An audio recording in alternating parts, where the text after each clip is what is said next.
Bama Sweet 16, big showdown on Thursday night.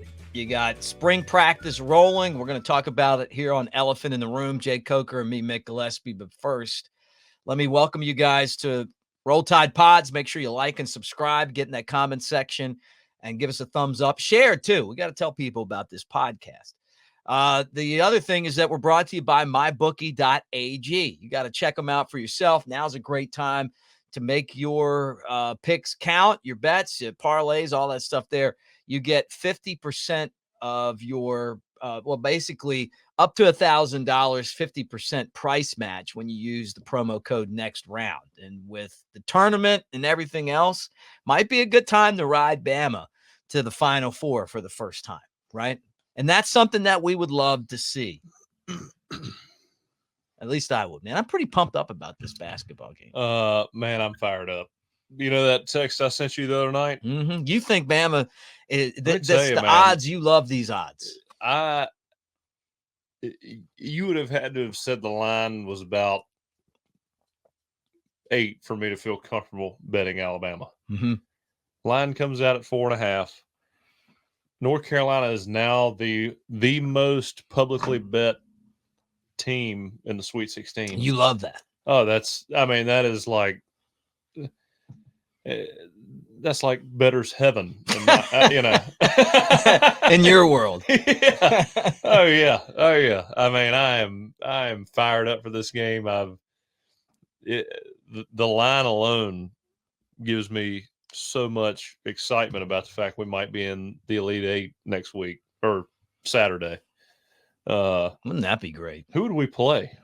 Would it be you? We'd play the winner of Arizona and What if we end up playing Jaden Bradley? Hey, we already played Arizona once. You're right. I mean, I'm not.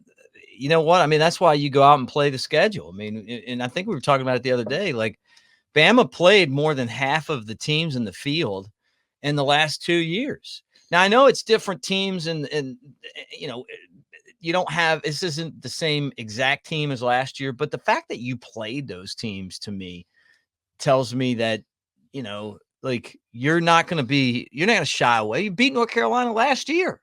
Oh yeah. Yeah. Well, last year was a little bit of a different story. I know, but still, I mean, then mentally though, it's not like, we've never beaten. We can play with the Blue Bloods for sure. Yeah. I wonder how Jaden Bradley felt playing Alabama earlier this year. Kind of weird to just leave when you got a lot of playing time at Alabama, Yeah. He's become one of their leaders over there too. Yeah, and I mean, that would have been a key piece to what we have going right now. I know, but that's the world that we live in. I mean, now the transfer portal for basketball is cranking up, and there's guys that are coming to Alabama for next year. Yeah, I mean, I tell you, when I got to Alabama in 2014 and Florida State made the playoffs, and we were in the playoffs as well, I was hoping like hell we didn't match up with them. Alabama playing Florida State in the national championship. I think they played Oregon. We played Ohio State. And so had we both won, we'd have played in the national championship. And, we talk about sign stealing all the time, but I don't know what happened there. I'm trying to put a bracket up. It's Clemson, by the way. We already played them too. Yeah. What was the score to that game? Clemson. You'd ask me that while you're talking about playing Florida State. So anyway, we're about to play, or we go to the playoff, and it's, we're on the opposite end of the playoff, Florida State, and playing Oregon. We were playing Ohio State. I believe that's what it was, or at least I may have been nervous, about Florida State making the playoff. Because I knew the question was coming. Hey, you still know those signals over at Florida State? And I did not want to be that guy. Yeah, right. Is that so? I guess that happens, huh? Oh, I'm sure. I mean, again, I've seen it happen before with guys who left, Florida State and saw some signs and and change plays, but I don't know if I could have done it. That'd have been a tough deal, and probably wouldn't have helped me out at Alabama too much. But I don't know if that's something I could do. Kind of that's where you draw the line. Huh? Yeah, I mean, I'm glad it never came up, but well, if it did, you wouldn't be talking about it right now. Yeah, that's right. That's right. So here we are. This is the West. So we got Carolina and Bama and Clemson and Arizona, and then those two winners play, and then you get to the final. Clemson just beat who did they upset the other day? Baylor. Mm-hmm. Yep, first time Clemson's been in the Sweet 16, right? And years, maybe 30 years. Sure. Damn, I was good. That was amazing. I don't really know. To be honest with you, man, I don't have I know Bama basketball just because I'm used to broadcast and stuff. But I said that about Clemson because I remember them saying it's been a long time when they were playing. We lost to Clemson 85-77 on November 28th. Okay. Clemson's pretty good, though, obviously. Hell, they made it to Sweet 16. We lost to Purdue 92-86. We lost to Creighton 85-82. We lost to Arizona 87-74. But, I mean, it's amazing that all those teams are in the played them Sweet 16. Played them pretty close, too. They can't be afraid to play them like we talk about all the time. What was our 3-point percentage against Purdue, if you got it up? Because I think it was like we played out of our minds.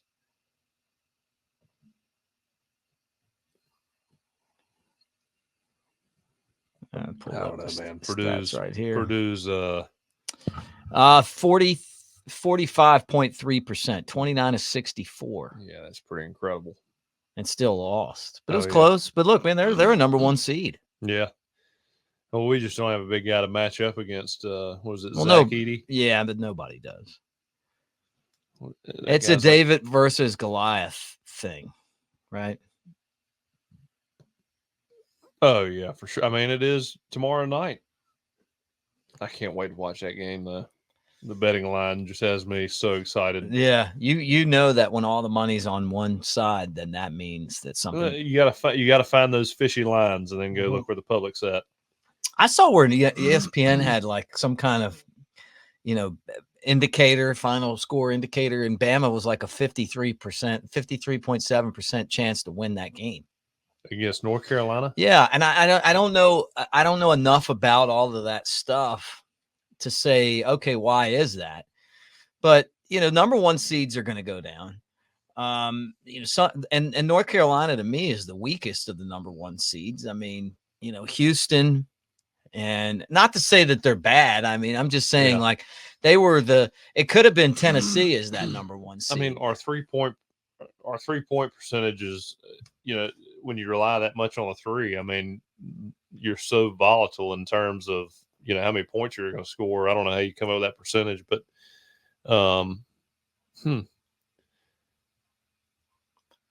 we have been playing better defense than we played all year by far. Yeah. Well, we play like we care now. Yeah, all of a sudden. I mean, it's crazy when you're in sudden death games how that changes, huh? Yeah, I always thought that this year they were gonna make a run because they had so much talent last year and just got in the tournament. And I thought they played tight, and the best team didn't win when they lost to San Diego State. And then this year, it's like all of these issues that they have, but they've still had a good season.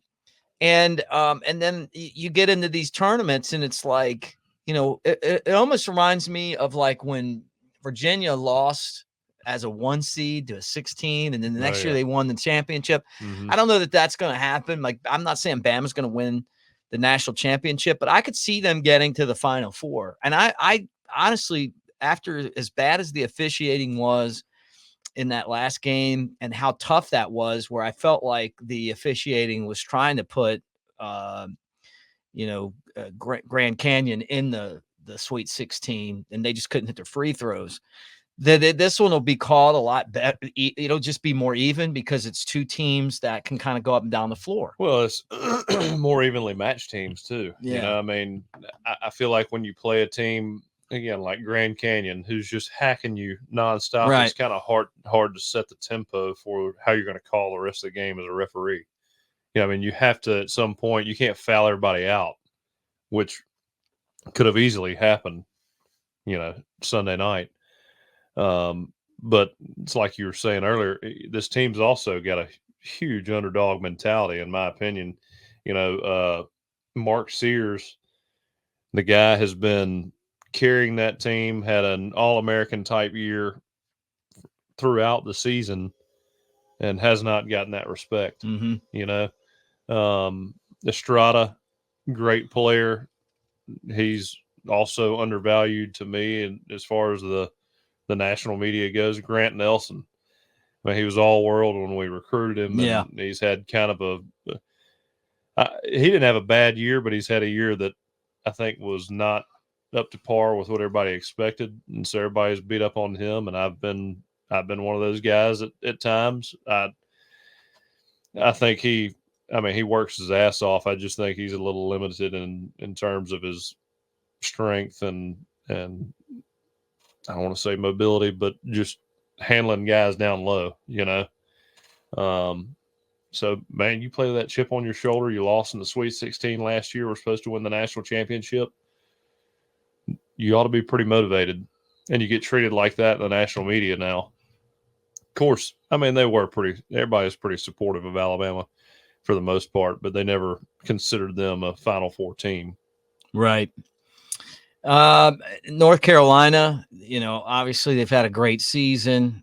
They did lose to NC State in the ACC tournament, but first round they beat up on Wagner 90-62. Then they beat a 9 seed in Michigan State 85-69. They did wear Michigan State out too.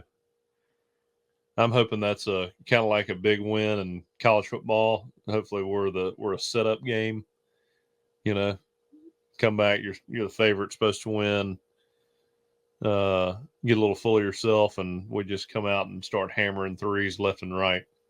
Well, if somebody could, you know, like we haven't played even near our best basketball, though we did get rolling against Charleston. Well, Charleston, we played one of the best games. I mean, we had a stretch where we looked like start to finish, but we could have scored 130 points. Right. Yeah. No. I mean, that there was a stretch in that game. I didn't like the way that game finished, but they did bring a lot of guys off the bench.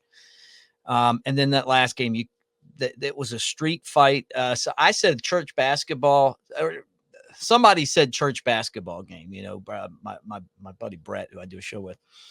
And I'm like, well, I don't really know much about church basketball, but then people got in the comment section and they were like, oh, church basketball. So I'm like, okay, so you telling me like the Methodists and the Baptists get in there and they just like hack the hell out of each other? Hey, can't drink or dance. You got to get after it somewhere. We're winning this. Oh man, that's pretty funny though. I was like, okay, you know, I'm not disagreeing. I played church softball when I was in high school, and it was fun and it was competitive. But I mean, it's been such a long time now. Yeah. I don't remember I guess because basketball is so much more physical, you know. Yeah. Oh well, yeah. I mean, those guys, you know, you're beating up on each other, and you got a referee who's like, guys, this is church basketball, right? You know? But yeah, getting the anger out, you know, getting ready for the next week. Get it out before Monday. Yeah. Do you do any of that stuff? You playing some church basketball?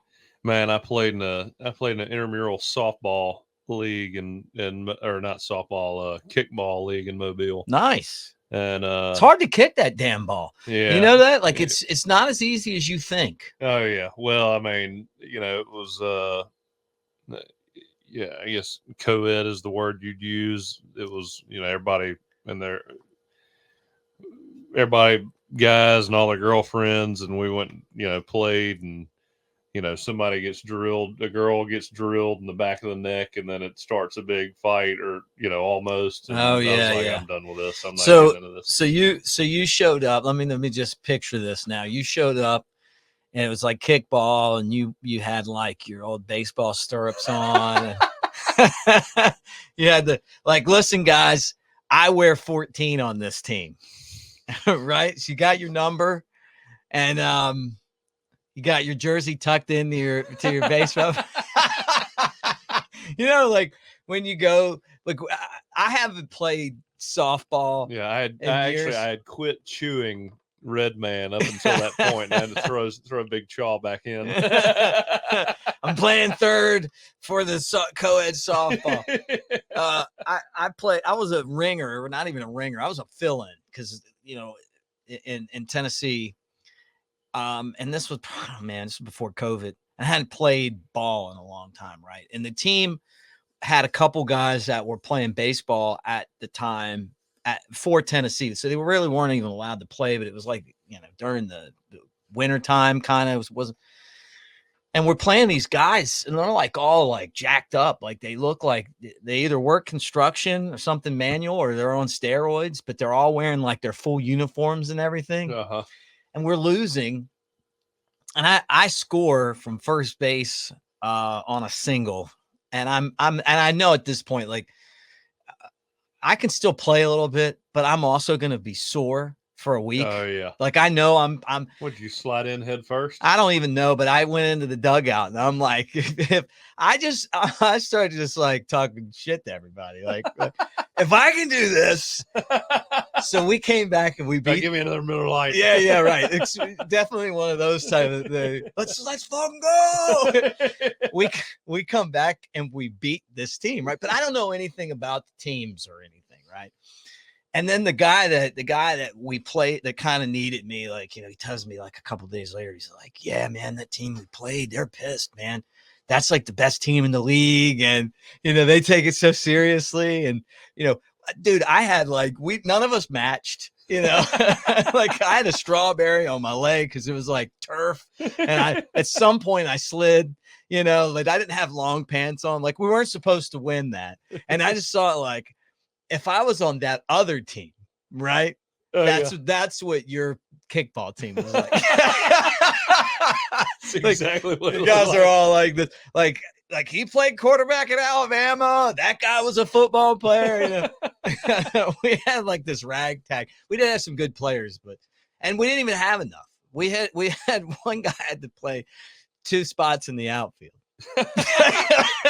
And it wasn't going to be me. You got a right center fielder and a left center fielder. I caught. And oh my gosh, I caught in a softball game. They asked me to catch, but I did. And I was back there, and I became friends with the umpire. I hate to tell you, that doesn't scream to me best player on the field. No, I wasn't the best player. The other 2 guys that played, one guy even got drafted. And I think he might be out of baseball now, but I'm sorry, it doesn't scream to me best 6 players on the field. Look, I'm the oldest guy probably by 10 years or something. And I hadn't played anything. Since I started broadcasting, I haven't played. I just don't have time. Which I would love to do it, but it's it's going to take me a month to just be sore every day doing something. You know what I mean? If I did kickball, dude, man, my legs are going to tighten up. I'm going to have cramps. I'm going to end up with pulled muscles and hamstrings. Let me tell you, when I got done playing and I didn't work out I had a knee surgery and I didn't work out for 4 months. I was done. And I went out and played golf with my dad after, it was before I had gotten back to working out. And again, I had gone from 240 to about 265. And I played golf with my dad. And you would never think you could be as sore as I was from playing golf, just not doing shit for 3 months or however long it was, not working out at all. What's amazing is how quickly you can get out of shape and how long it takes to get back in shape. No, it doesn't get easier. I'm just going to tell you that right now, because the older you get, the longer it takes to get you know, I would do 5 miles a day. I took the dog with me when I did it today, and I thought the dog was going to die. And I said to my, I said, You went 5 miles today? every day. I do it every day. Walk, and I said, you run. I walk it's because hard of to run. because of my knees. Like, so Yeah. I used to jog 3.5, and now I walk 5. And obviously, like, I'm not like a marathon runner or anything, but I just do it like every day. Yeah. Dogs in there, and I'm like, oh, I hope it didn't kill him, you know. Like, you just dragging him by the leash. I'm like, come on, let's go. Don't smell that. We're not smelling right now. You know, you got one job. Yeah. Head up. It must be like a smorgasbord of scents out there. Gosh, I wouldn't want to smell that good in a neighborhood run. So, so we go all the way down to downtown Daphne and back, which is, about 5 miles. And so, and so I'm watching him on the floor. And then last year, I took my assistant, came down, went on the boat, did the whole thing. And I'm like, hey, dude, why don't you come like on one of my walks? I got back.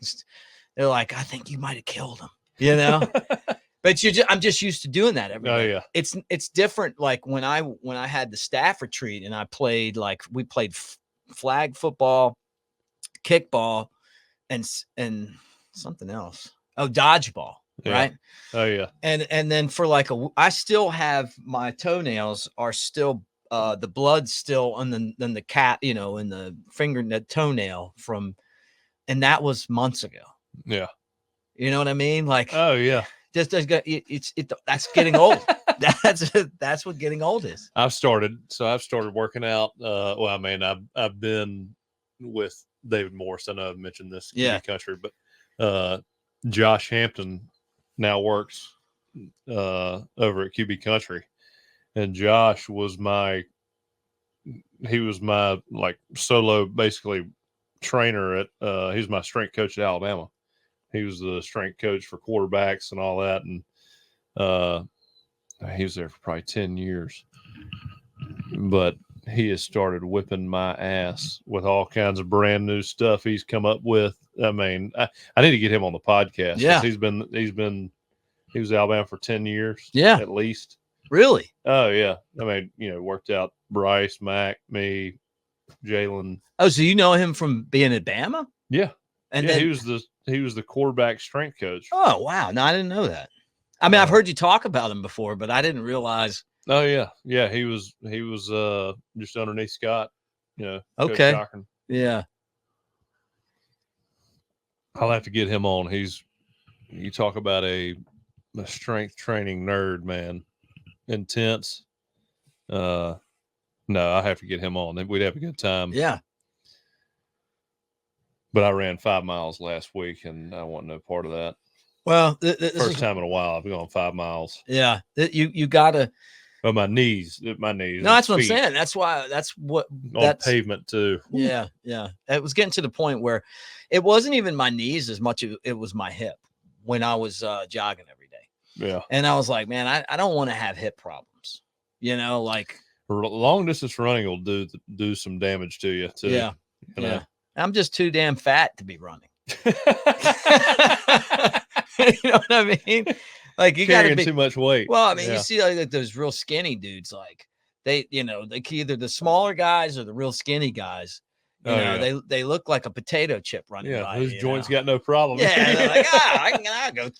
I see these dudes and they're going like 27 miles, and I'm like, what? Dude, I don't know how do you even do that? Why you would even want to do that? Because you get a medal at the end of it.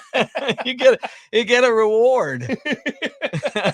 Have you ever thought about doing one of those like triathlons before? No. That's when like I got a buddy, Ben Ingram, Braves, did it. The voice of the Braves, good friend. And I think he has a tattoo from doing a triathlon, or it's something that somehow, because he did one. That guy, Ben, needed to hit a few more home runs in high school. He's a good athlete, man. He really is. I mean, I guess it was something that he got into. He's somebody that we should have on the podcast. Some people would just get obsessed with it. It's like my father-in-law. Oh, you're talking about the, not the podcast, but the triathlon. Oh yeah. I'm just kidding. I'm just ruining it for everyone. The thing, like, I have a kid, and he does that all the time, and it's like you get the reports from school, like, don't do that, and then you're thinking, like, I know exactly where that came from. You know what I mean? That's like my father-in-law. He's all big into biking, and so he's got like 3 different bikes. You know, like a road bike, a trail bike, a racing bike, all this, and not motorcycles, but you know, like pedal bikes and he'll go get up. And so, for instance, we rented a house in Kiowa last week for that wedding. Where? Kiowa Island. Oh yeah, in South Carolina.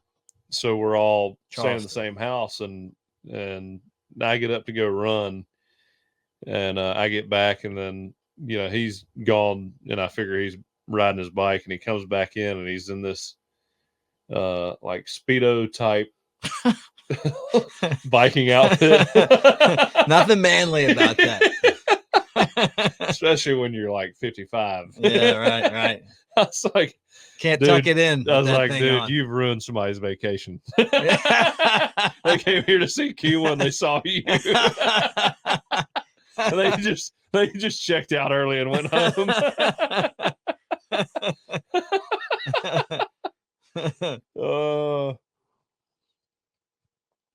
But yeah, you know, none of that long distance stuff. I can't even imagine. I live in a great area to bike. I mean, this is a great area to bike. Yeah. But I'm scared to bike because as much as I enjoy it, I don't know. Like, I think you get just, to me, it seems dangerous, you know, like, because. Oh man. Yeah. Because people hate bikers to begin with. That's it. That's it. And I'm not a lunatic, but so I'm not one of those crazy people, but yeah, it drives me crazy when bikes are going 25 and a 45. Oh, dude, I was what talked about. That's how I got my ticket, the last ticket, remember? Oh, yeah. That they gave to my father-in-law. Yeah. Thanks.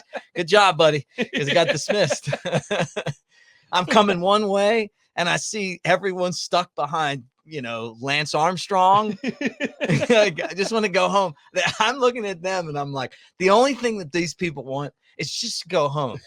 Okay, it's 4:30, and they want to go home. Oh, yeah. And here's Lance Armstrong, like riding his bike with a big smile on your face. Yeah, right. Like he's got his little windows on the side. He's wearing. It might have been your father-in-law. It probably was. Where was this? It was in Daphne. He's got his biking along, you know, and I'm like, you got to be shitting me, right, with this, right? I speed up to let so that people can swerve around them and get pulled over. Oh yeah. Yeah. You're speeding, buddy.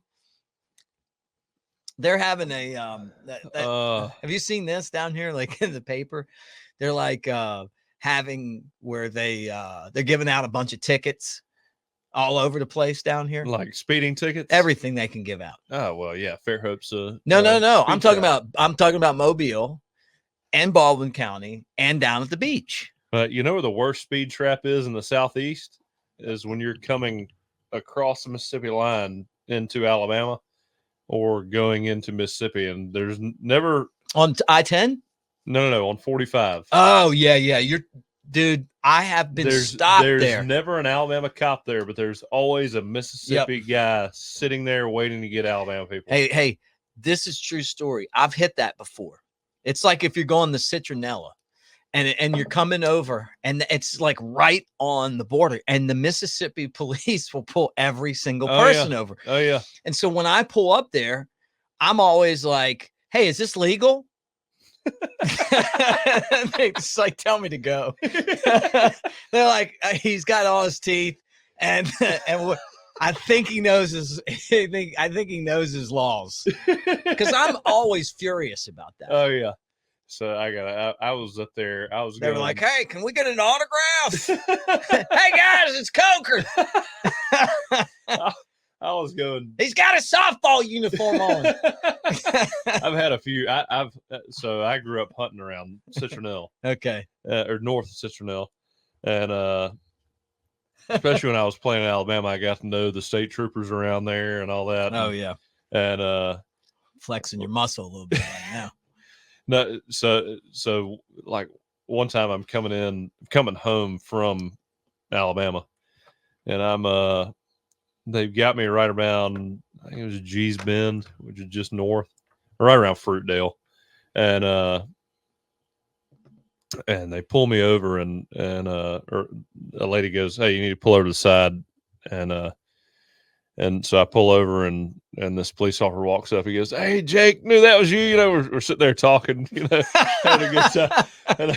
And so I'm sitting there, and this like Honda Civic pulls up, and the guy gets out, and he's like looking at something. And he's got literally a marijuana leaf on his shirt, and I was like, this guy's, I mean, he stopped. The cops didn't stop him. It was like he stopped before the checkpoint or something. And Yeah. he got out of his car, and it was like he was looking at his tire or something.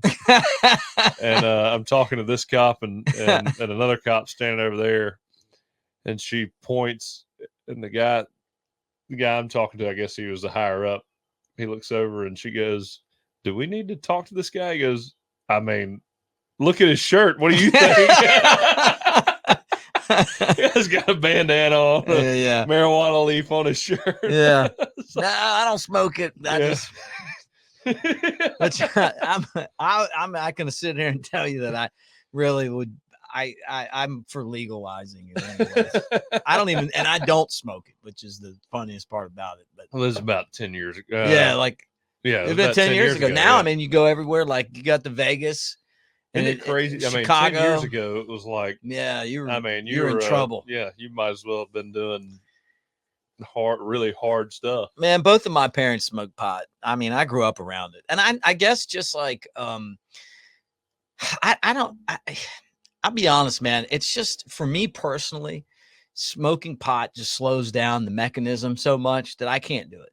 Yeah. You know what I mean? It's not that I'm like, hey, man, like I would much rather people be high than drunk just because they're nice people. You know what I mean? Like, to me, people that are high like to eat, you know? People that are drunk are mean. But I don't know. I've never been I guess that's the only. I've always been afraid to do it because I never knew what would happen, you know. Mm-hmm. And so, I guess I'll be honest. I had one occasion with a couple close friends, and I was like, "All right, I'll try this." Yeah. Wasn't a terrible experience. Wasn't a great experience. Just don't have a whole lot of interest in it. I guess. Right. Well, when I was in college at Alabama, or at least to the point where it was, you really felt it, I guess. Yeah, well, I'm not going to sit here and pretend that I haven't gotten high a lot. It was back in the 90s, though, and if we get canceled for me saying that, I did inhale, but I'm just saying now, like as a grown up, like I just can't do it. Like I just can't do it. It just isn't. There's too much going on. Yeah. Like I feel like I'm like falling behind, Yeah. It makes me paranoid too. Like, like you do that. And then all of a sudden, like I start remembering every damn mistake I ever made. You know what I mean? That's awful. Yeah. Like, I think part of it is that it gives me too much self-awareness. And there's a part of me that just wants to think people like me. like a little bit, and you get in there and you're like, oh man, like I haven't heard from my buddy from high school in like 8 years. What did I do? Was it that joke I made? You know what I mean? And then I'll just trip on that all night. Like, I can't believe that, Was I bragging too much about my World Series ring? I was happy, okay? Maybe I shouldn't have been that happy. You know what I mean? Yeah. Yeah. That's kind of, the paranoia just. I don't need that. Oh, I'm good with beer. Yeah, me too. I like a good ice cold beer. And it does, for me, I mean, it's just the only thing it does is just, basically take that 5 miles I walk every day and just make it useless. That's what, it's kind of like Bert Kreischer's spiel about he'll always work out hard enough to where he can eat and drink, Yeah. And that's kind of my I've heard him say that, right? He's like, I want to be able to drink beer. oh yeah. Yeah. I mean, I'm right at 240. I mean, it's not like, beer's a staple of my life, but when I have a weekend where I want to drink beer and eat whatever I want to eat, I want to make sure that I'm working out good enough to stay around 240. Yeah, right. Well, the cocaine helps you out too, right?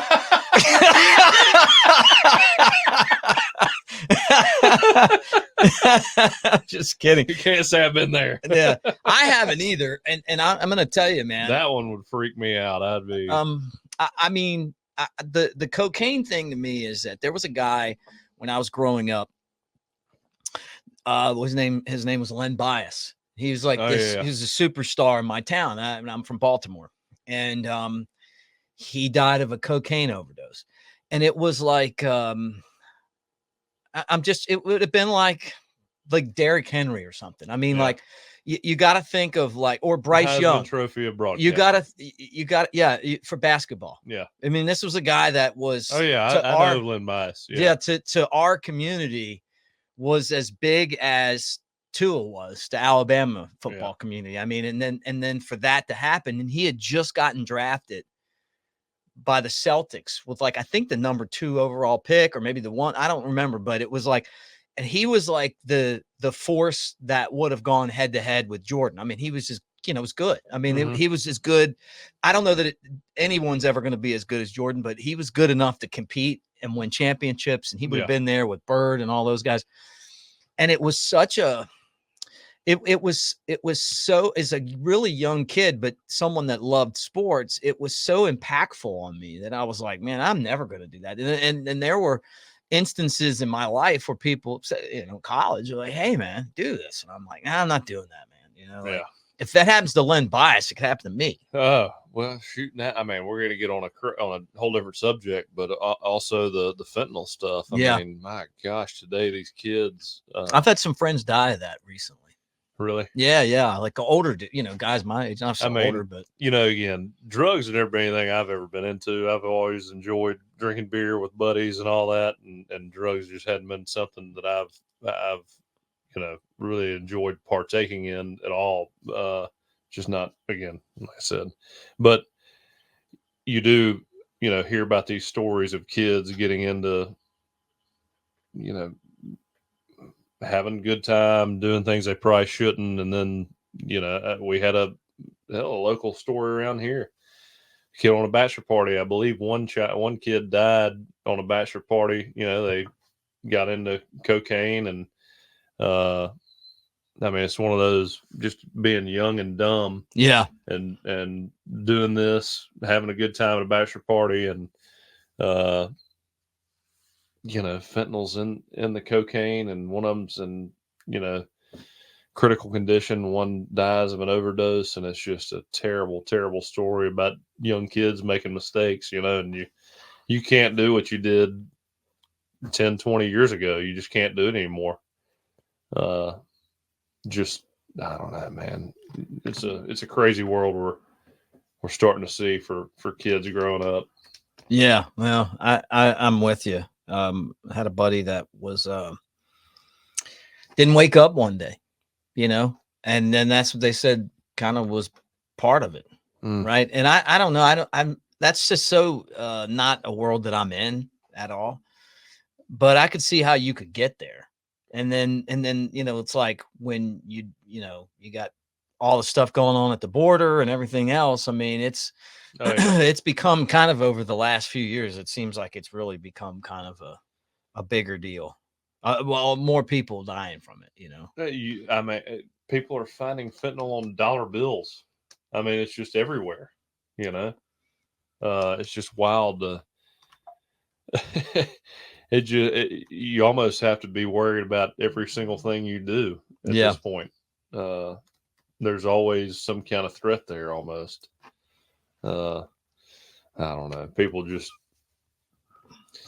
doesn't seem to be the good old days like it used to. No. You know? Yeah. Well, when Len Bias died, it was such a rarity. I think he had like some kind of, like a heart attack or something. Like it wasn't like it is now, where there's people dying of fentanyl all the time. Oh, Young people. I mean, it's not that rare. Well, the worst part about it too is, it's like if we all know some friend who goes off the deep end or has been off the deep end that enjoys partaking in that kind of world, and they're not bad people. They just get caught up in the wrong hemisphere of life, I guess, and again, it's no indictment on their character. A lot of them are good people. Just it's bad timing, bad decisions at that point in time, and just sad to see the way it all melts down. Mm-hmm. Yeah, it sucks. I mean, it does, and it's look. I'll tell you this. Like, I had about a year ago to where we are right now. So before I knew you, opening day of baseball, I woke up and I didn't feel good, and I go to the hospital and my appendix had ruptured, and I was so sick, and then they were like, they gave me morphine, and I'm like, it didn't help it. Then they gave me opiates. Morphine didn't help. I mean, dude, I was in bad pain, and they gave me these opiates, and I'm like, okay, that worked. It worked for like 2 hours, right? And then I would feel bad again. But what I realized is that these things are powerful, man. Like, but and I didn't even want to take them home afterwards because I was afraid that I would get addicted to them, because it was I mean, you couldn't feel your feet. I mean, like you were floating out there. But when I was sick, I needed them, Wait, when you take those, and I can't remember which one painkiller it was. So when they did my left knee at Florida State, one of my nerves was clipped or ruptured or something like that, and I had this terrible nerve pain, still do, down to it's not what it used to be, but when I first had that surgery, I had this nerve pain down my perineal from where my knee, the outside of my left knee, all the way down to my foot. And I don't know, I can't remember what the drug was they gave me, but my mom was taking me back home for a weekend because I was in that house for like 2-3 weeks, just on the couch watching TV, in the bed, back to the couch. I mean, it was just miserable. And I was like, I got to get out of here. And so she's like, all right, I'll try to take you home. And I took whatever medicine that was, and she handed me some kind of maybe it was Tylenol. It was like another pill I was supposed to take while on that. And she told me I started reading I mean, I barely remember it, but I remember I was reading the box. She's like, the directions for use. I started reading the Spanish portion. Do you speak Spanish? I was speaking it that day. But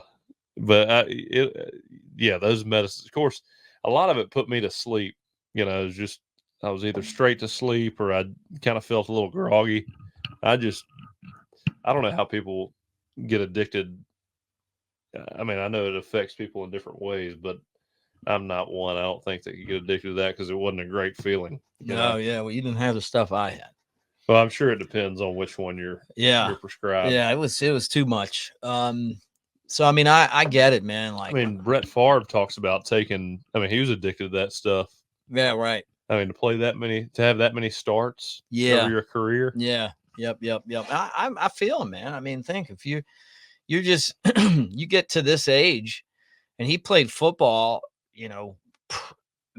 How old was he? I mean, he's into his 40s, like 46 when he quit. Okay, yeah. So I mean, I'm 24 24 years at least. Yeah, I'm in the same neighborhood. Had the most starts ever. Yeah, and it's consecutive starts ever. You get, if you go out and you do it every day, I mean, you can get past being sore some, but it just doesn't work the same as when you're in your 20s. Like you get banged up. It's like you're banged up. Yeah. I mean, it hurts.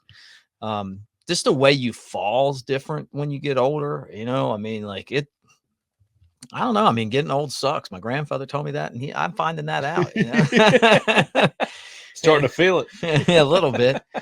But I think that's why for me, it's like I get up and do that walk. Like I'm just gonna do it. You gotta have it. I just gotta do it every day because I don't want to get out of the routine. Mind too. Yeah. I put some tunes on, man. Listen to some music. Sometimes I listen to the next round. I'm about to say, any podcasts? Yeah, I do. I listen to Rogan when I'm on planes. If I know I'm going to be on in a spot for 3 hours. Yeah, because they're long. And then a lot of it depends on what's going on in the world too. Kind of what I want to. Patrick Bet-David, man. Yeah, he's start good. Listening to that one. Yeah, I don't listen to him, but I watch the clips. Yeah, a lot. Yeah, sharp. Yeah, it's good. It's a good podcast. He's someone that you would want to meet too. It seems like he'd be somebody that you'd want to meet in person. He's the kind of guy, if you walk into a room and there's going to be a intellectual spar, he's the kind of guy you want in there. Right. So you're saying that you don't get that same vibe with Theo Vaughn? Did you see? Oh, Roll Tide Willie. Did you see Theo Vaughn? I one of my friends was like, how do you feel about Theo Vaughn with Roll Tide Willie on there? Because I just feel like Roll Tide Willie is definitely limited and somewhat, and I just didn't know if were they laughing with him or were they laughing at him? Did you get that vibe? Oh, the Drewski guy. I don't like the way he starts talking and then laughing, while he's with Roll Tide Willie. Yeah, because it's kind of felt mean. You know? He's using. I mean, well, who I don't even know. I just know I remember Theo Vaughn from The Real World, I guess, right, or some MTV show. See, I didn't know he came along. First I knew of him was the Joe Rogan podcast. I had no idea who he was. And I think he's funny and entertaining. He's got a good show. I'm not.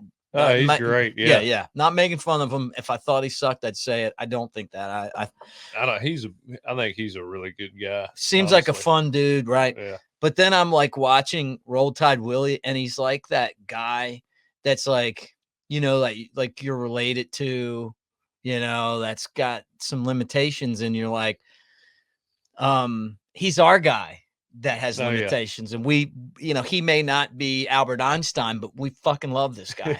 So just know that you feel me on this. There's that part of you where you're like, hey man, I know you're kind of getting right there with us on this, where it's like, look, dude, the guy's obviously got some limitations. And you bringing him on, and it's like, is it funny to you? Here? Yeah. Is this, what do we do? Yeah, exactly. Yeah. That's how I felt. What's the goal of this whole deal? Right. I mean, he's going to say some wild stuff, but I mean, look out for him while he's on. Yeah. Right. I couldn't really tell you one, it started to feel uncomfortable to me. Oh yeah. And I didn't watch the whole thing. I watched some clips, but I watched 15 minutes of it. So I think I saw the whole thing. It comes on and they leave, Yeah. So I don't know, but I love Roll Tide Willie. My friend Brett Elmore, I call him Big Sexy Elmo. He's on my channel with me. He's awesome. He's like a morning show guy, and he covers sports and stuff, but he's a funny dude. He lives in Walker County, and he's like, I gotta tell you, he told me this off the air. He's like, I gotta tell you something, man. He goes, we got a whole town of Roll Tide Willies in Walker County. It's like, if they're looking for Roll Tide Willies, He's like, we got him. I'm thinking like, so you're talking about like Jasper and We Carbon got a Hill. stable of talent. Yeah, right. Oakman, Townley, Barry. Like I'm thinking like, okay, well, you know what? Maybe it's like, what if you had a whole community of Roll Tides? That's Roll Tide Bubba. Yeah, that's Roll Tide Leroy over there.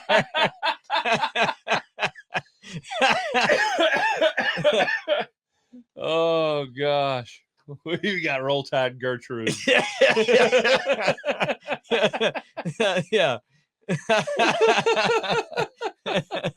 But when I see like, I love it though. I do too, man. I think Barstool's cool. I like those guys. Like, well, let me tell Dave Portnoy. He's great, He man. bought him he raised money for him to have a house. Yeah. I mean, that is, to me,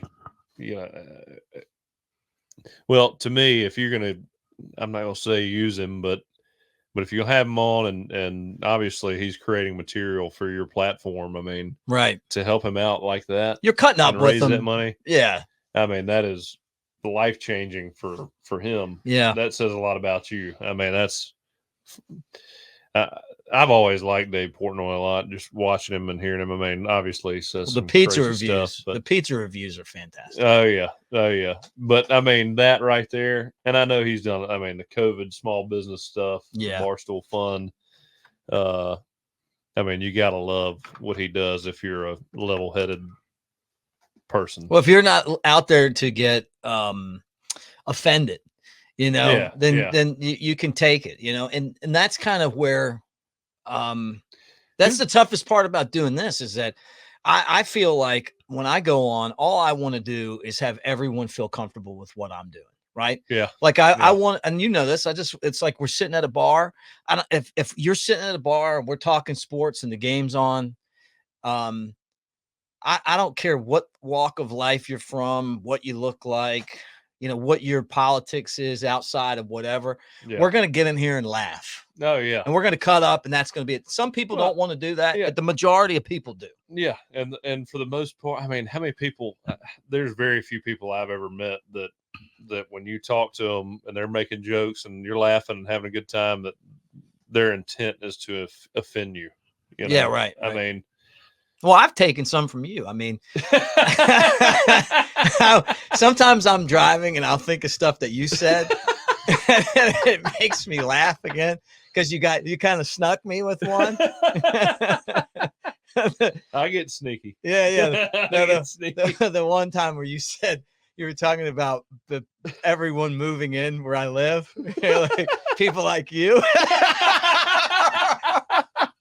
And that always makes me laugh because I'll be driving out here on the main drag, and there's so many cars, and I'm like, somebody's doing that to me. Like, this guy showed up, and now look, he's clogging the traffic. Oh, these Texas and Louisiana tags. Yeah. Right. Jeez. Yeah. Get these people out of here. I know.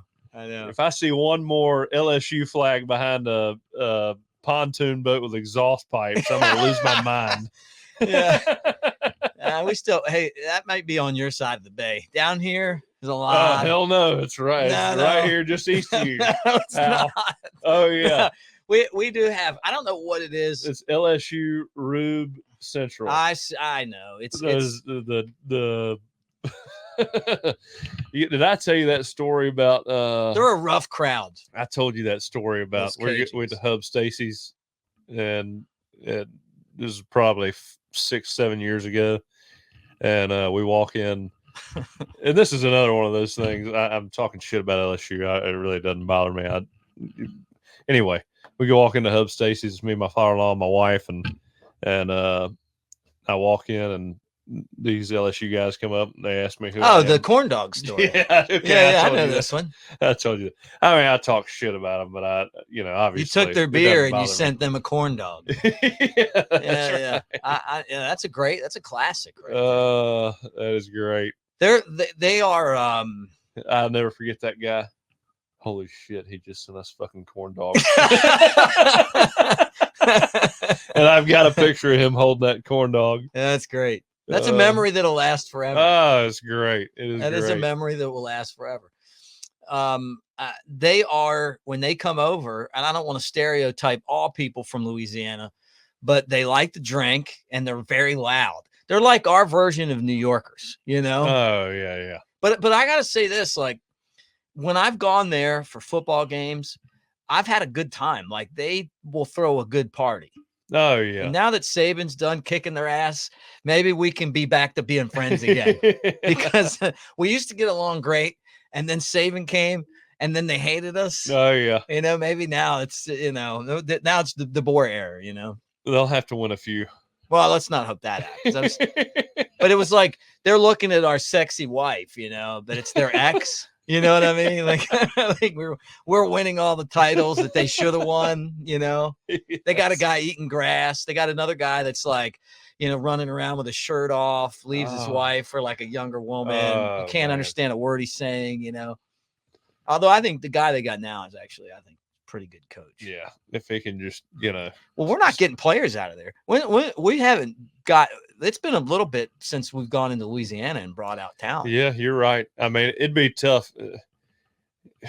The whole speaking in a Southern accent kind of blows me away. It's like, dude, you should have a little more self-confidence than that. Well, it wasn't, to me, it wasn't that. It was just how horseshit it was, you know? Yeah. Man, I mean, good to see y'all. Like, we don't even talk like that. If Coach Saban had come in and started talking in a weird accent, I'd be like, who the hell is this? Yeah, but what? How y'all doing? Oh, I've never seen him change for anybody. No. I didn't get that one either. I don't know. Maybe it got stuck in his head. I mean, think about this. The guy that played Elvis. Then the dancing in those videos. He's not cool. Okay. I mean, I'm not saying he's a cool guy. I'm just saying he's getting the players. It's okay to be older and just, you know, a hard-nosed guy. People respect that more. You can be older and be cool.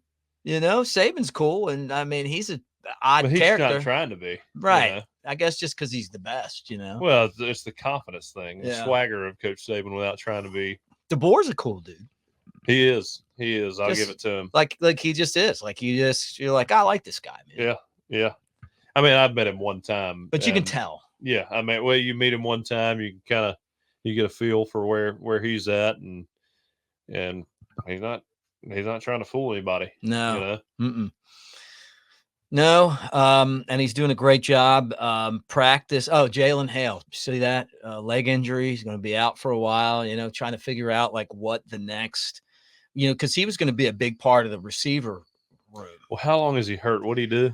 He hurt his leg. I've heard some stuff, but ACL. I don't think it is. I think, but I don't want to speculate because I'm not 100% sure. Yeah, but I think that it could be more of not a ligament, but like a bone thing. Yeah.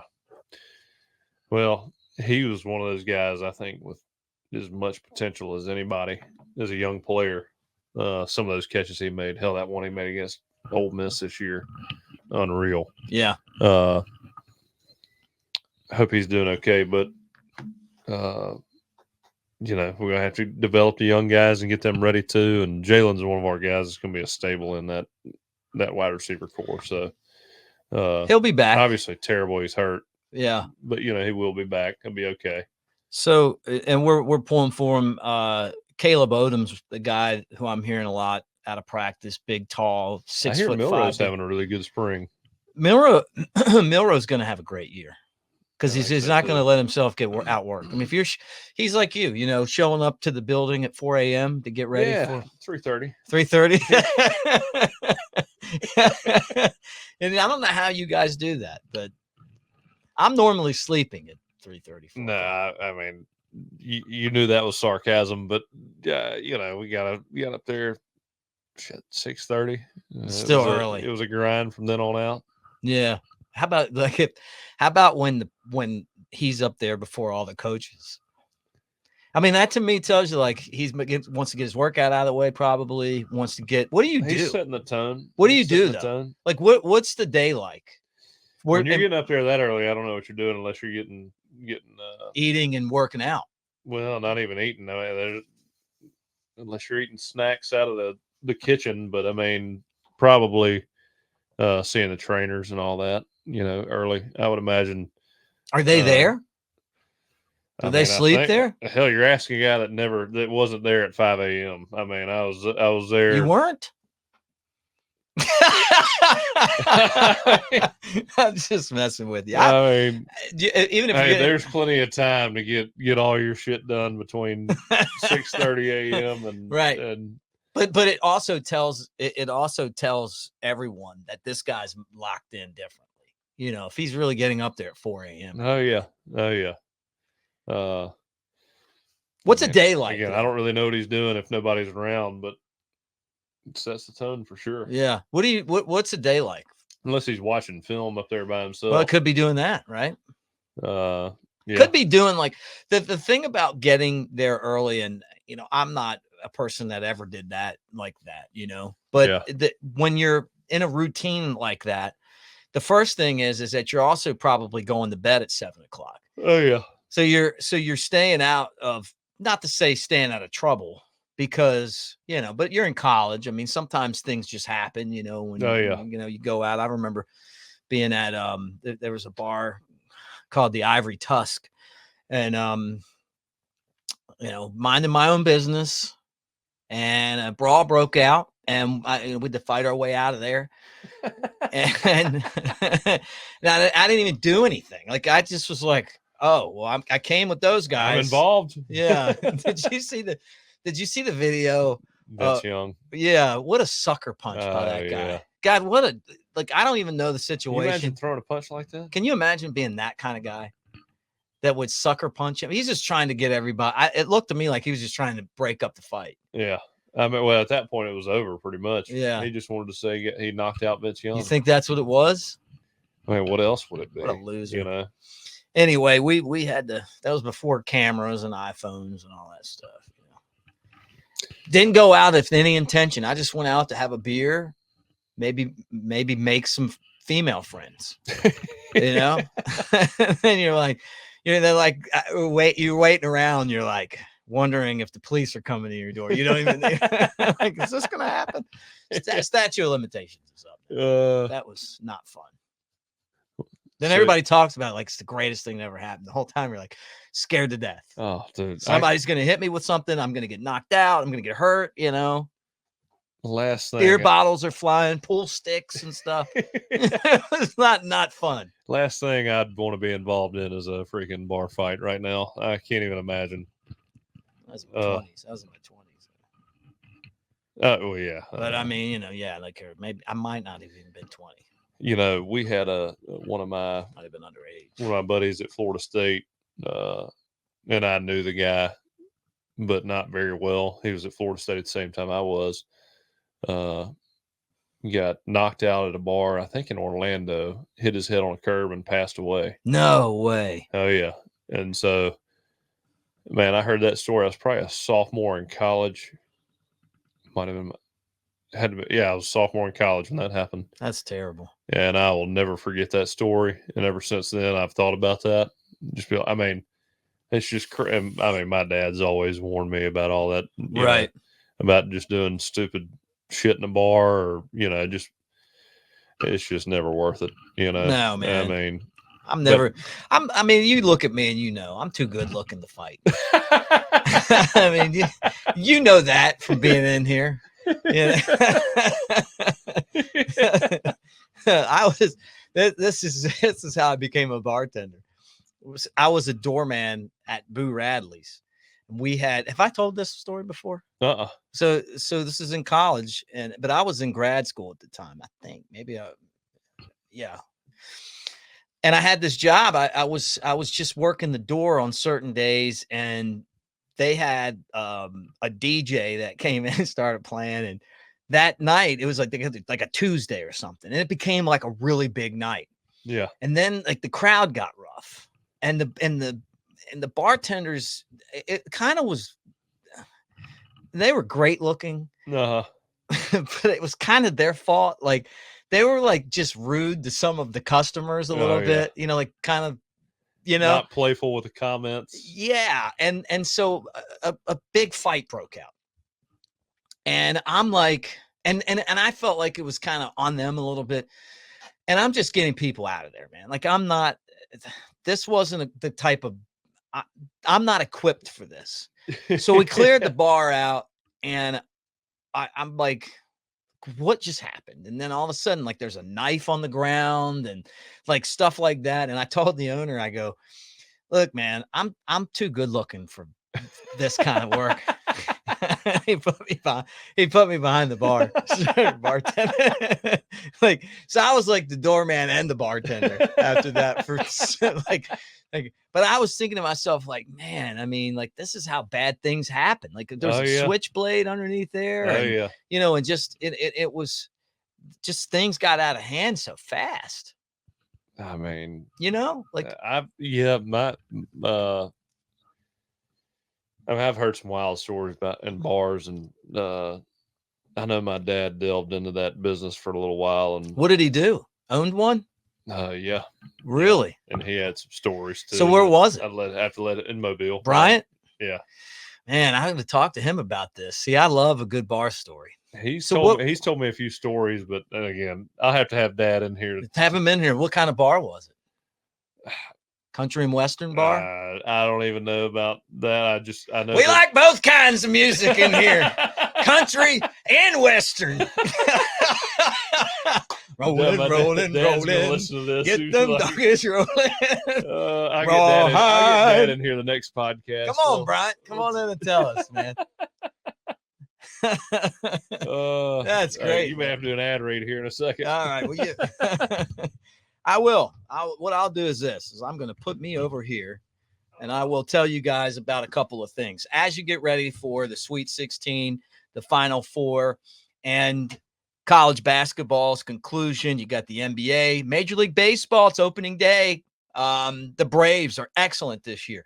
All of that stuff is available at mybookie.ag.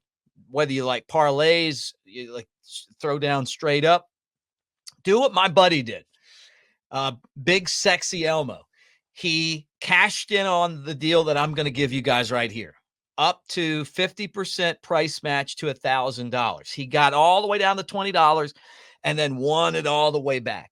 And he said it's been a lot of fun doing that. And you get to keep the money. Like, it's that price match, you know, you win, it becomes yours. So take advantage of it. And if you need some help making your picks, take it from my buddy Lance at lanceslock.com. Lanceslock.com.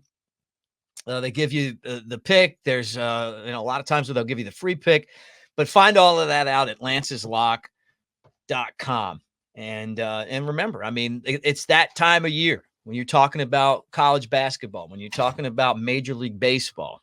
It's a great time of year for sport. Let me put you back. Oh, you all right? Look at you over there moving the microphone around like a pro now. Oh, I got it figured out, huh? So dad was a bar owner, man, like Roadhouse. New one coming out too. Huh? I know. I saw that. I saw an interview where Conor McGregor. Yeah, and I'm like, man, I hope he doesn't have like concussion. It was weird. That was weird for sure. But that's the first time I ever seen him act like that. Yeah, and surprised they even released that interview. I mean, but if you get that interview, I mean, you're just so happy you got that interview. You got both of the stars of it. I'm not I haven't been a big MMA guy. I will watch sometimes, but I don't really follow it, you know, but I know that there's like a group of people that love it. I used to love it. I still enjoy it. You get the pay-per-views and stuff? Every now and then. I mean, my heyday was when Chuck Liddell was fighting. Oh yeah, so that's been a while. Was that still when Dana White owned it and everything, or was that before that? Had to be. I don't know if the Fertitta brothers? I can't remember, but that was 2008. Okay, probably. Had to be, because it was like non-existent. And I'm a big boxing guy. It was on Spike TV back then. Yeah, it had to be him. I mean, I would think, but it used to be involved. Then he's always been involved. Yeah, well, see, right, and he's the guy that kind of made it what it is, Yeah, he owned it back then. Yeah, he owned it back then because that was still UFC, like probably 85 or something like that. yeah. So I like that. Now that stuff's fake. I like wrestling. The Rock. Have you seen where The Rock's back? Yeah. Or no, I have not. See, Roman Reigns, No. the Bloodline. I used to watch it. Stone Cold's day. Yeah. It's as good right now as it was back then. WrestleMania is coming up. So? You really watch wrestling? Yeah, I love it. Yeah. Do you really? Yeah. Oh my God. I love it. I don't. Let me say this, man. It's kind of the same as the podcast.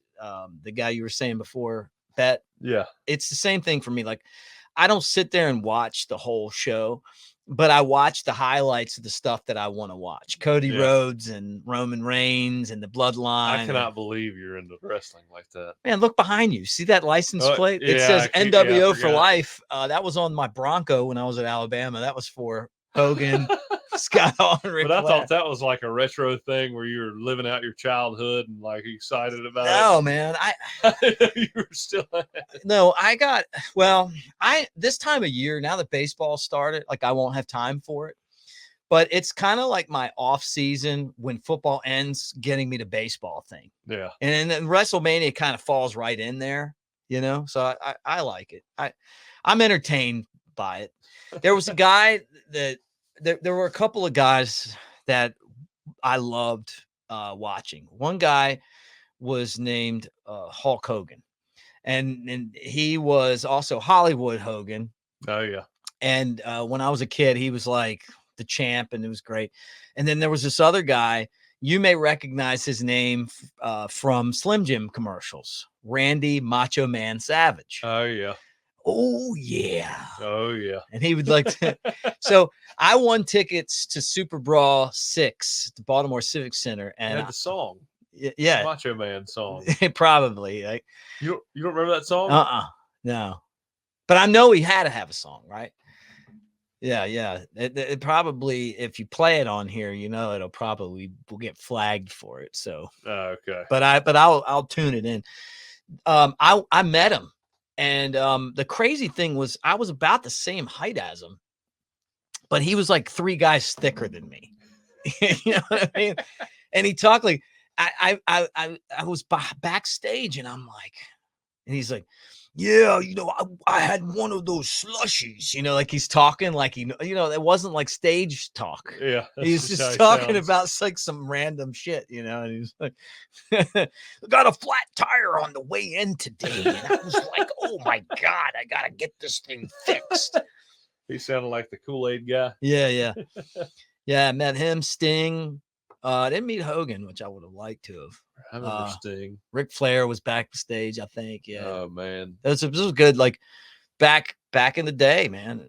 So I like it. Sometimes it gets bad though. It's kind of like up and down, but it's been pretty good. It was hot back in the. I watched when The Rock was on there. He's back. Yeah, I'm just I can't. It's kind of like when I watch movies. I almost have to watch a movie that's based on the true story. What do you mean? For the most part. What are you saying?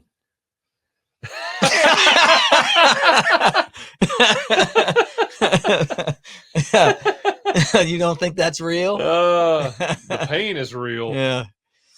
I mean, those guys take a beating. I know they're like out doing it all the time too.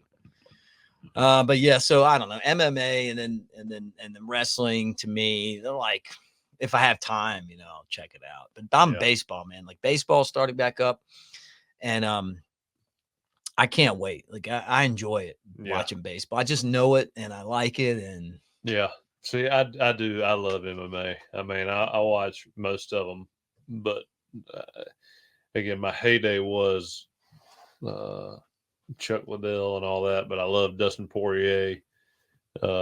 I watch a John Jones fight in a heartbeat. Mm-hmm. Are these guys still going, or are they like all retired?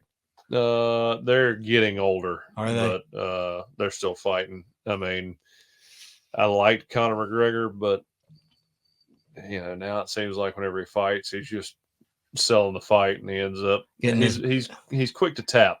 Yeah, right. I've noticed that he's not. Well, you get paid, man, and it's like, I mean, he's. I mean, I think he's close to a billionaire now. is he? I mean, He's got to be, right? Because he's all over the place. He sold out his whiskey company. I mean, he's. Why even do it anymore? Because he's got another one coming up, and it's like, man, I mean, oh, I know. After that interview, I don't know if he's fighting anybody. Yeah, right. Like, you might as well just say, hey, it was fun, and you know what, I'm done with Dive this. off into movies. Yeah, right. Like, I mean, no shame in that. Because he's kind of hit that downward skid. Right, and there's an ass whooping in his future. Yeah. You know what I mean? Yeah. Like one that's not going to be fun to watch. Yeah. I mean, it's like Ronda Rousey. She was great. I remember that. But she got destroyed. As soon as she got into TV and other interests, wrestling, that's when the fighting went downhill. Yeah, she got destroyed. I mean, it was sad watching that. Of course, I think people caught up to her too. I mean, the armbar is what she did to everybody all the time. She'd overpower people, and then I think everybody kind of caught up. They knew how to work that, huh? I don't know shit about fighting either. So. Yeah. You're telling me, I'm like, oh yeah. Right. Well, we got the 8A game coming up, and Malachi Moore and Jalen Milroe are putting their hands in concrete by by Denny Chimes, and then Nick Saban's going to speak. I know you're kind of anti hands in concrete, right? I love it. I'm just kidding. You got yours there, right? Yeah. Somebody sent me a picture of that today. I'm against this right here. No, actually, it is cool. I think it's one of the coolest things we have at Alabama. Well, it's like I worked with Mike Johnson for a long time, and then to see his hands in the concrete, it's like, oh yeah, it's pretty awesome. Man. Oh yeah. I don't know. I can't remember if I saw yours or not yet. I mean, like where I went and looked for it, Yeah. But there's like, when you look at, you're there and you're looking at it, man, that's like, God, it's a who's who. Oh, it's hard to believe. Yeah. It's really hard to believe. Again, it's funny. One of my buddies sent me he was taking his nephew on a anti hands in concrete. Stupid. That one didn't work. But no, man, it's hard to believe. I can't wait till my kids are old enough to understand what that means. Take them up there and see it. Yeah, if they go to Auburn, then they'll come in town. But could you deal with that? A lot of people down here go to Auburn. I mean, I can deal with it if they pay their own way. Yeah, I got you. You got to get a full ride.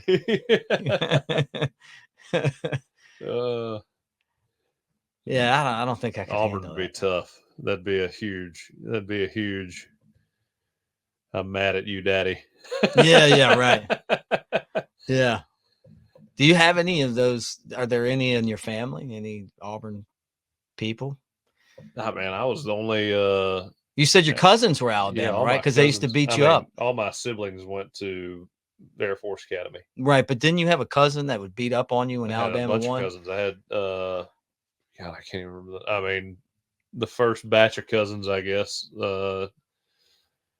had about, there were 16 of us, and then 3 of my siblings, 12. They're all Auburn. Just beat the shit out of me every Iron Bowl, Yeah. Actually, it was 1. Get him. The year we won 31-7, and I finally had my chance to talk trash. And yeah. I got my face put in the mud. You did. And then unfortunately, I don't know if we won one after that for a long time. No, it was the fear of the thumb after that. Yeah. It was a terrible run. Yeah. And honestly, like some Alabama fans probably this day and age could use that humility, because we got a whole generation of them that don't appreciate what we're doing. But I don't want them to learn that. Yeah, if you're not excited and happy about Kalen DeBoer, then you are you're one of those Alabama fans. Well, it's like, look, man, we didn't win the national championship, but we won the SEC. We beat Auburn. We ripped Auburn's heart out. Matter of fact, I've got the Daniel Moore print coming because it's like And it's not a championship season as far as the national championship, but you won the SEC and you beat Georgia, and it was a great year, and there's some people that are like, that didn't appreciate it. You're not going to win every game, dude. Yeah, there's as much as it sucks, we're not going to win them all. And I hate to tell you, I don't care who the coach is. If Coach Saban was still here, you're not going to win on the level that he was winning with NIL and the transfer portal. It's not going to happen. No. I mean, without the NIL stuff, he probably would have dominated even more. But just because, like he said, I'm going to get the best players. You're going to get the players I don't want anymore. And that's how that's how the transfer portal is going to work. But the NIL is just, when you got to compete monetarily, it's going to be tough. Yeah. Yep. Well, I'm looking at our glasses and I'm thinking, are we done here? Or are we going further? What do you think? Heck, it's up to you. I mean, because I can't make a move without you making this. All right, so we'll keep it going for these people, just because we're not going to be in the same room for a while. Yeah. I got to go. I'm going to be on the road, and we're still going to keep giving the people what they want. They'll get shows, but we just won't be in. We'll have a big one on Monday, because we'll have a lot to talk about. Hopefully. Oh yeah. I'm caught. Well, that'll be after the Elite Eight too. I think that at some point we're maybe we hit our stride, man. We're a different team. I mean, maybe we do. I think that, and really the truth of the matter is, I just feel like we're due. Like we had bad luck, but we've actually had pretty good luck when you think about it. Like in this tournament, like North Carolina is a beatable team for us. And they may run us off the floor, but I just don't think that's going to happen, man. I think that the fact that the referees tried to give Grand Canyon that game and they didn't take it is going to help us. And I said this on when was it, Monday?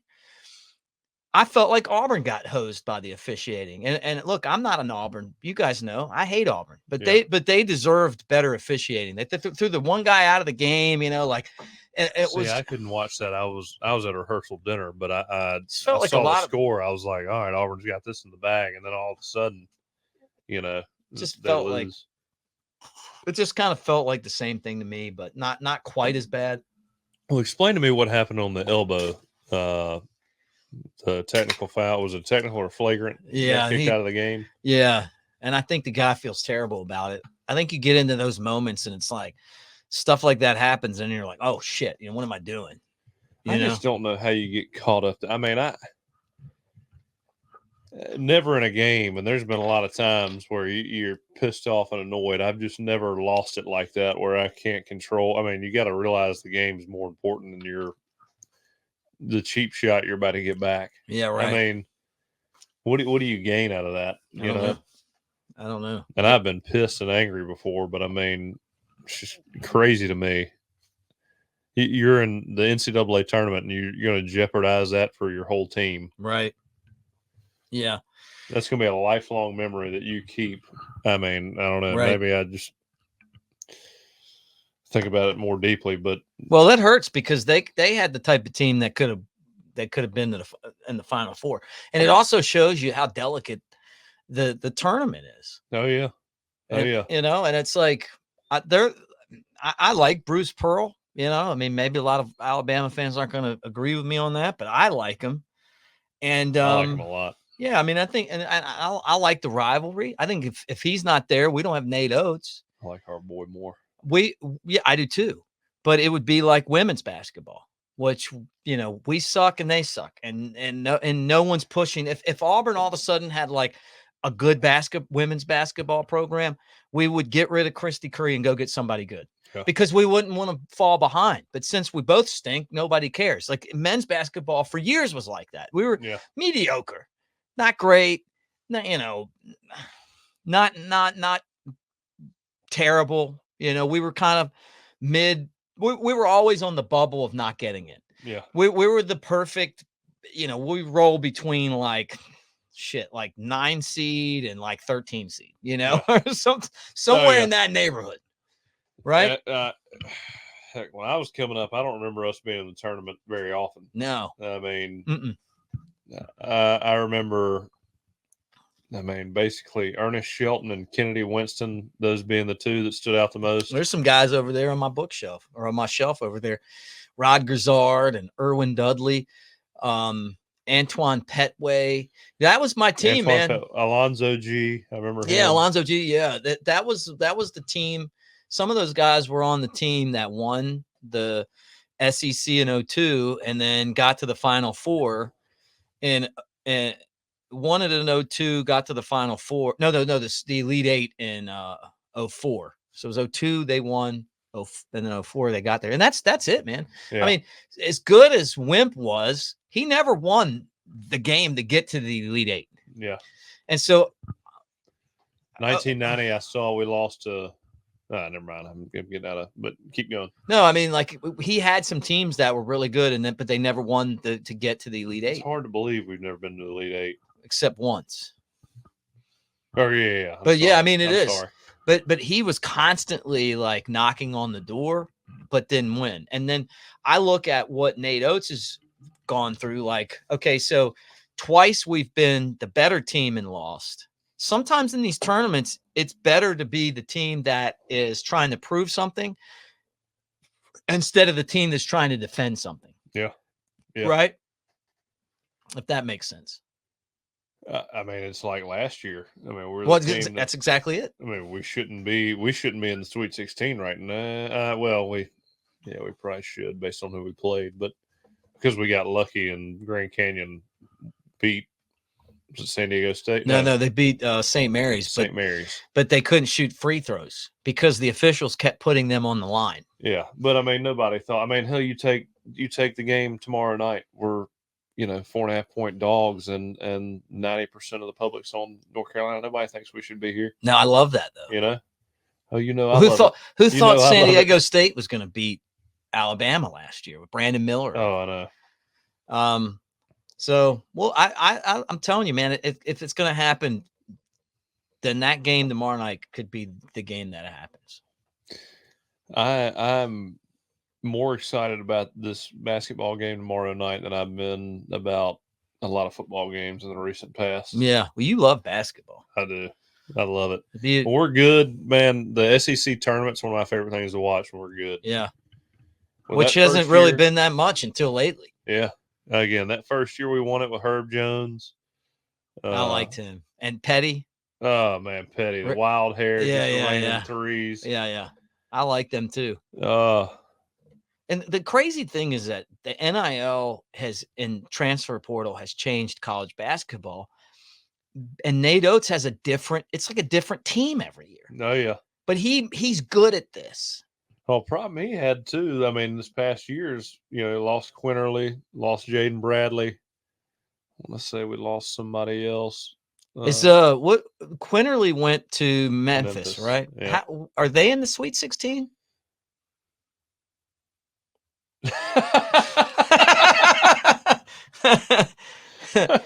I don't know why he would have helped us out so much. He turned the ball over a lot, but he was also someone I didn't want to see leave. I mean, if you could have a guy that's been in college basketball for 10 years, he was a more skilled version of Katie Johnson.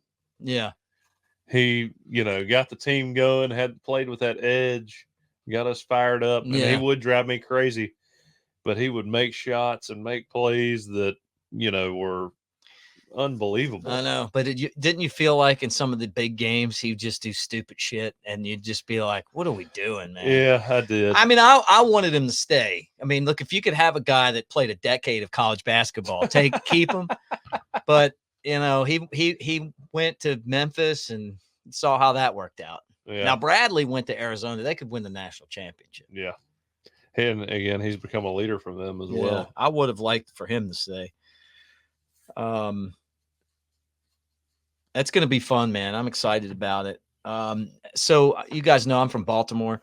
I've been across that Francis Scott Key Bridge, going over there. Dundalk, everybody over there in Dundalk talks like this right here, man.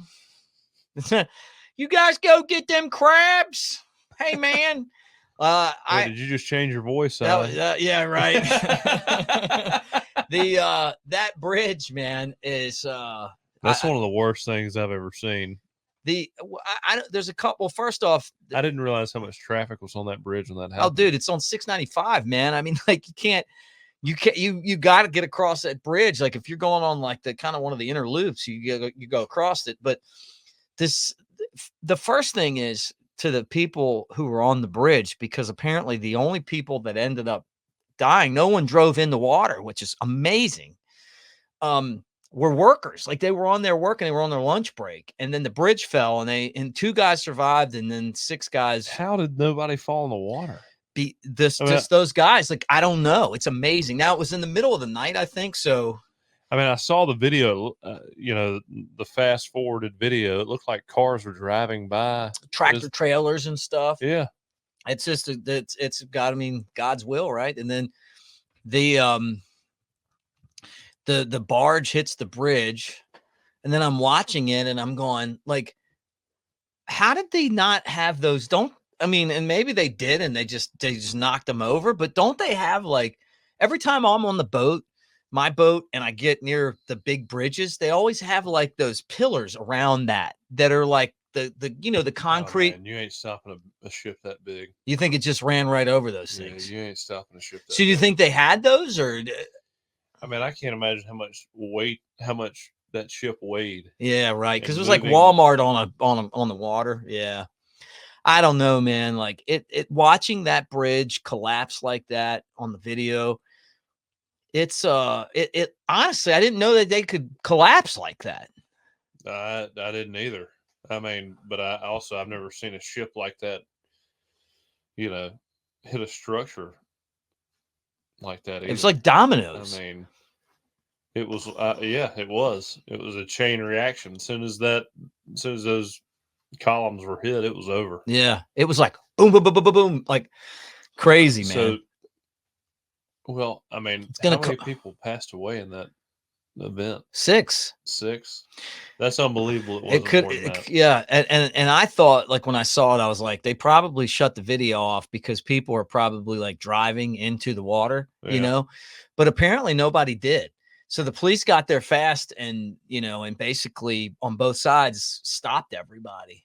So, I mean, who knows, man? Well, how did they get there that quick? Because the route of the ship, I mean, it looked like it lost power right before it hit the bridge. I don't know. I don't know. I don't. I mean, how did someone that was driving that was about to go on there notice that there was no bridge there? Maybe I don't know. Maybe somehow, because people go. That's like basically an interstate. I mean, the speed limit's probably 55 or 65, and that means everybody's driving 80. Oh yeah. And it's like, so you'd have to like have a pretty quick reaction to it. I don't know. And then how are you going to replace that? Think about, there was a car, like during one of the hurricanes, they knocked over part of the Pensacola Bridge. Do you remember this? Oh yeah. And like it was going into Navarre, I think. Yeah, it was. Yeah, like right where Pensacola Bay is. Because if you lived in Navarre, you had to go all the way around to get west. Yeah, think about that. Think about that for fun. Adding adding a lot of traffic and an hour and a half to your day. Oh. Yeah, so I don't there's other bridges. If you had to commute to Daphne. Yeah, right. Yeah, you forget it. But there's other bridges in that area in Baltimore, but man, it's going to take forever to get that thing fixed. And then my favorite part of it was Joe Biden was like, yeah, I've been on that bridge. I've driven over it and on train. And I'm like, there's no train there. Did you hear him say that? Shocker.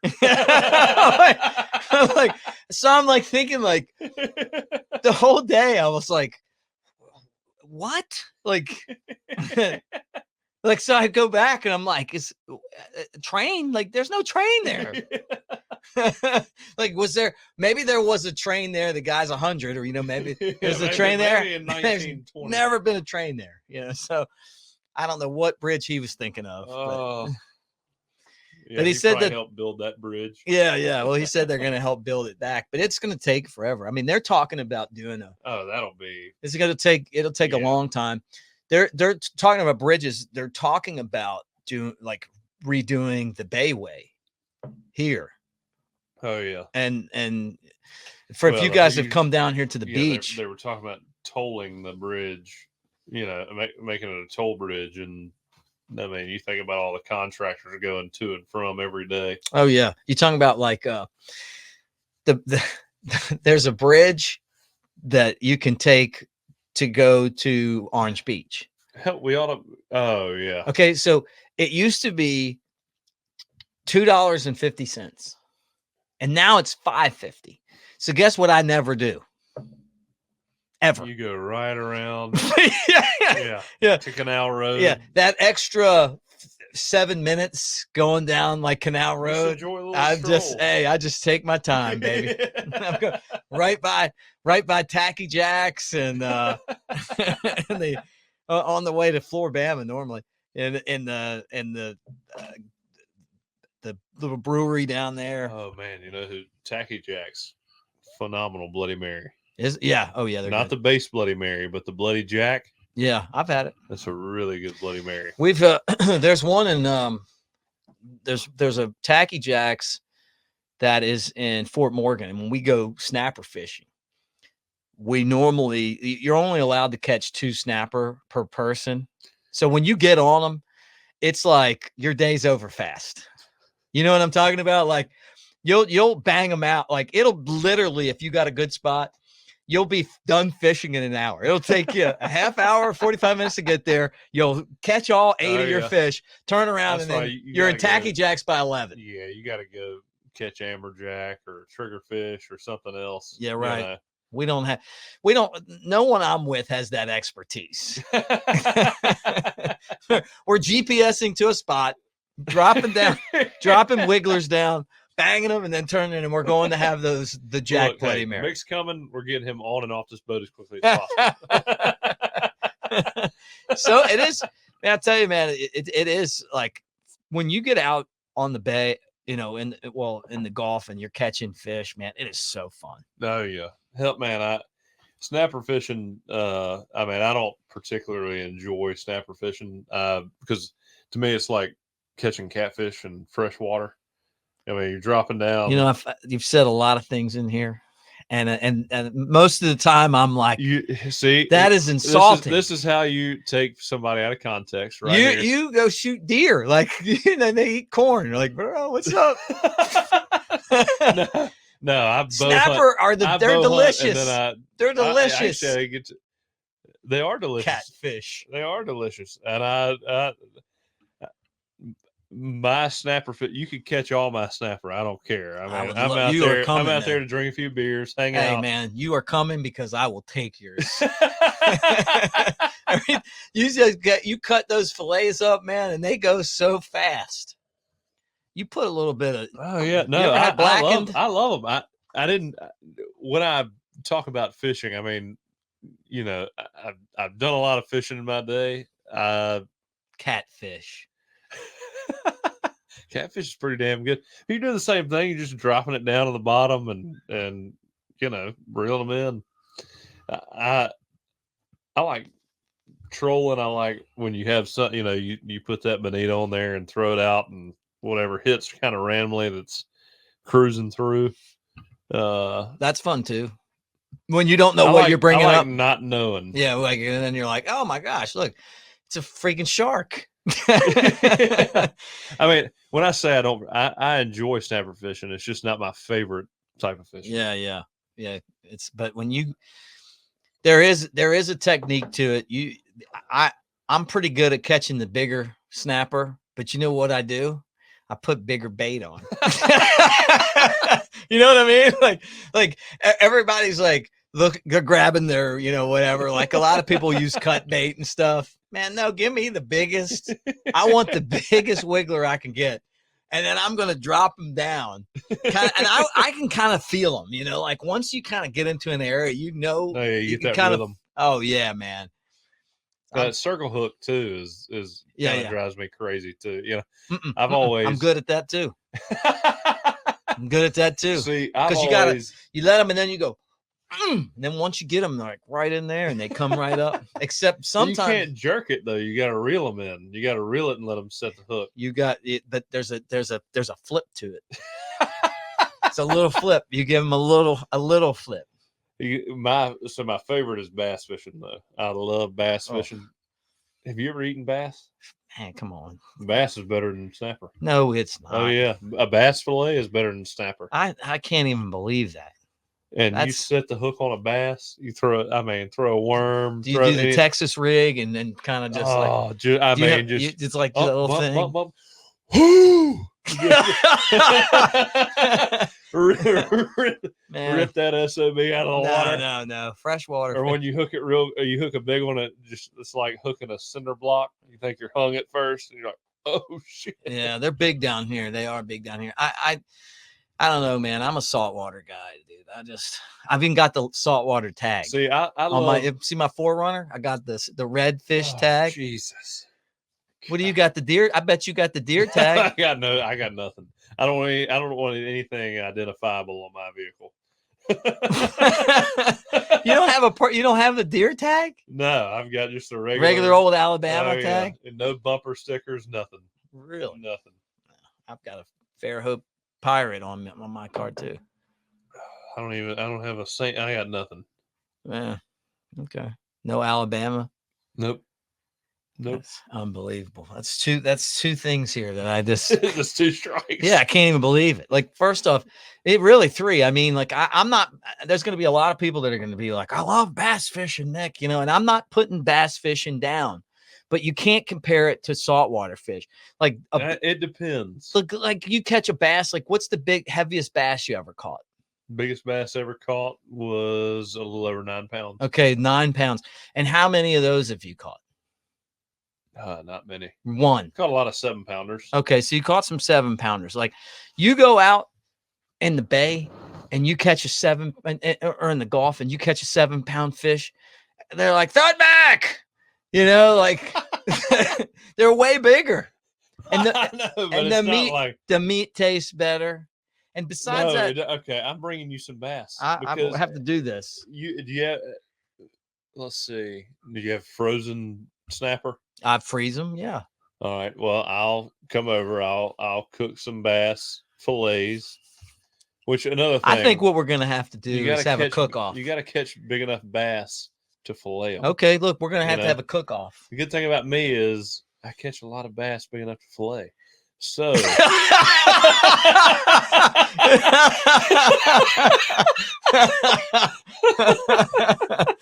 this is a cook-off situation. I know you did the trigger versus egg cook-off.